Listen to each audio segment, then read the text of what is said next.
ग्रहण बराबर ग्रहण, स्वरूप बराबर स्वरूप, अस्मिता बराबर अस्मिता, अन्वय बराबर अन्वय, अर्थवत्व बराबर अर्थवत्व में, संयमात बराबर संयम करने से इंद्रिय जय बराबर इंद्रिय जय होता है।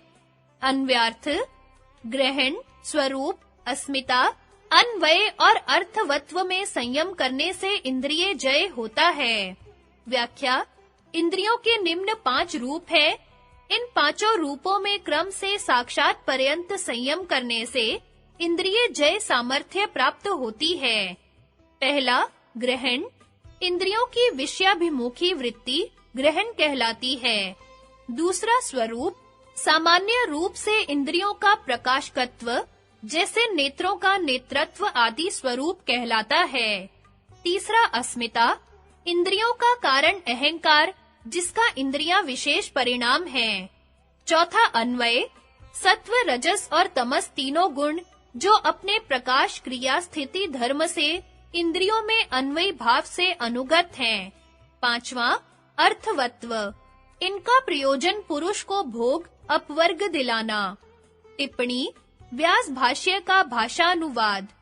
5 ज्ञानेंद्रियों में एक-एक इंद्रिय के 5-5 रूप हैं। पहला, इनमें सामान्य विशेष रूप जो शब्द आदि ग्राह्य विषय और श्रोत्र आदि इंद्रियों की जो विषयाकार परिणाम रूप वृत्ति है, वह ग्रहण पद का अर्थ है। यह इंद्रियों की वृत्ति केवल सामान्य मात्र विषयक नहीं होती, किंतु सामान्य विशेष दोनों विषय वाली होती है। यह विशेष विषयक इंद्रियों की वृत्ति न मानी जाए तो इंद्रियों से अनुग्रहित होने के कारण वह विशेष मन से निश्चित न किया जा सकेगा, क्योंकि बाह्य इंद्रियों के अधीन होकर ही मन बाह्य विषयों में अनुव्यवसाय वाला होता है, स्वतंत्र नहीं होता है।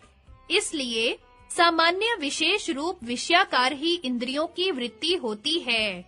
दूसरा, प्रकाशात्मक महत् तत्व का परिणाम जो अयुत सिद्ध अवयव सात्विक अहंकार है, उसमें कार्य रूप से अनुगत जो सामान्य विशेष रूप द्रव्य है, वह इंद्रियों का स्वरूप है। अर्थात सात्विक अहंकार का कार्य जो प्रकाश स्वरूप द्रव्य इंद्रियां है, वह इंद्रियों का स्वरूप नामक दूसरा रूप है। तीसरा, इंद्रियों का कारण जो अहंकार है, वह इंद्रियों का अस्मिता नामक तीसरा रूप है। इस सामान्य रूप अहंकार के इंद्रियां विशेष परिणाम हैं। चौथा, व्यवसायात्मक महत् तत्व के आकार से परिणाम को प्राप्त हुए जो प्रकाश प्रवृत्ति स्थितिशील गुण है, वह अन्वय नामक इंद्रियों का चौथा रूप है। अर्थात अहंकार के साथ इंद्रियों को महत् तत्व का परिणाम होने से और महत् तत्व को गुणों का परिणाम होने से तीनों गुण इंद्रियों में अनुगत हैं, इसलिए गुणों को अन्वय रूप कहा जाता है। पांचवा, गुणों में अनुगत जो पुरुष के भोग अपवर्ग संपादन की सामर्थ्य है, वह अर्थवत्व नामक इंद्रियों का पांचवा रूप है। इन पांचों इंद्रियों के रूप में क्रम से संयम करने से उस रूप के जय द्वारा पांचों रूप का जय होने से योगी को इंद्रिय जय प्राप्त होता है। संगति इंद्रिय जय का फल बताते हैं। ततः बराबर उससे, मनोजवित्वम बराबर मनोजवित्व, विकरण भावः बराबर विकरण भाव, प्रधान जय च बराबर और प्रधान का जय होता है। अन्व्यार्थ, इंद्रिय जय से मनोजवित्व, विकरण भाव और प्रधान का जय होता है। व्याख्या, उपर्युक्त इंद्रिय जय से निम्न फल प्राप्त होते हैं। पहला, मनोजवित्व, मन के समान शरीर का वेग वाला होना। दूसरा, विकरण भाव, शरीर की अपेक्षा के बिना इंद्रियों का वृत्ति लाभ अर्थात बिना शरीर की परवाह के इंद्रियों में काम करने की शक्ति आ जाना, दूर के और बाहर के अर्थों का भी जान लेना। तीसरा, प्रधान जय, प्रकृति के सब विकारों का वशीकार सिद्धियां जितेंद्रिय पुरुष से ही प्राप्त की जा सकती हैं। योग शास्त्र में ये तीनों सिद्धियां मधु प्रतीका कहलाती हैं, क्योंकि इन सिद्धियों के प्राप्त होने पर योगी को प्रत्येक सिद्धि में मधु समान स्वाद प्रतीत होता है अथवा योग से उत्पन्न ऋतंभरा प्रज्ञा का नाम मधु है। संगति, ग्राह्य और ग्रहण के पश्चात ग्रहित्र में संयम का फल बतलाते हैं, अर्थात जिस विवेक ख्याति के लिए यह सब संयम निरूपण किए हैं, उसका अवान्तर फल बतलाते हैं। चित्त और पुरुष के भेद जानने वाले को सर्व भाव अधिष्ठा, सारे भावों का मालिक होना और सर्वज्ञ होना प्राप्त होता है। अन्व्यार्थ, चित्त और पुरुष के भेद जानने वाले को सारे भावों का मालिक होना और सर्वज्ञ होना प्राप्त होता है। व्याख्या: सर्वभाव अधिष्ठातृत्वम। गुणों का कर्तृत्व अभिमान शिथिल होने पर उनके सब परिणामों और भावों को पुरुष के प्रति स्वामी के समान बरतना है। सर्वज्ञातृत्व, वे गुण जो अतीत, अनागत और वर्तमान काल में धर्मी भाव से अवस्थित रहते हैं, उनका यथार्थ विवेक पूर्ण ज्ञान सर्वज्ञातृत्व कहलाता है। गुणों का सबसे प्रथम परिणाम महत तत्व अर्थात समष्टि चित्त है। इसी में सृष्टि के सब नियम बीज रूप से रहते हैं। पुरुषों के व्यष्टि चित्त ग्रहित्र रूप है, जिनके द्वारा गुणों के परिणामों का यथार्थ ज्ञान प्राप्त करके स्वरूप अवस्थित होते हैं। पुरुष चित्त का स्वामी ज्ञान स्वरूप है, पर अविवेक के कारण चित्त में आत्मा का अध्यारोप हो जाता है। यही सर्व कलेशों की मूल अविद्या है। सात्विक चित्त के प्रकाश में संयम करने से पुरुष और चित्त में भेद करने वाला विवेक ज्ञान उत्पन्न होता है, जिसको विवेक ख्याति कहते हैं। इस विवेक ख्याति के हो जाने पर पुरुष अपने को चित्त से पृथक देखता हुआ गुणों के परिणामों का संपूर्ण ज्ञान प्राप्त कर लेता है। श्रुति भी ऐसा ही बतलाती है।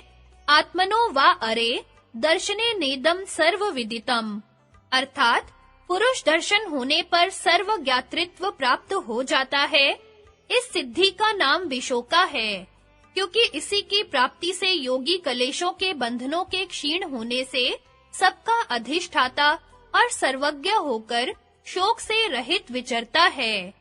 वास्तव में सर्वभावाधिष्ठातृत्व पांचों कलेशों को दग्ध बीज करके उन पर विजय प्राप्त कर लेना है, और सर्वज्ञातृत्व यह साक्षात कर लेना है कि सारा व्यवहार ग्रहण और ग्राह्य रूप तीनों गुणों में चल रहा है, अर्थात सारा ही दृश्य त्रिगुणात्मक है।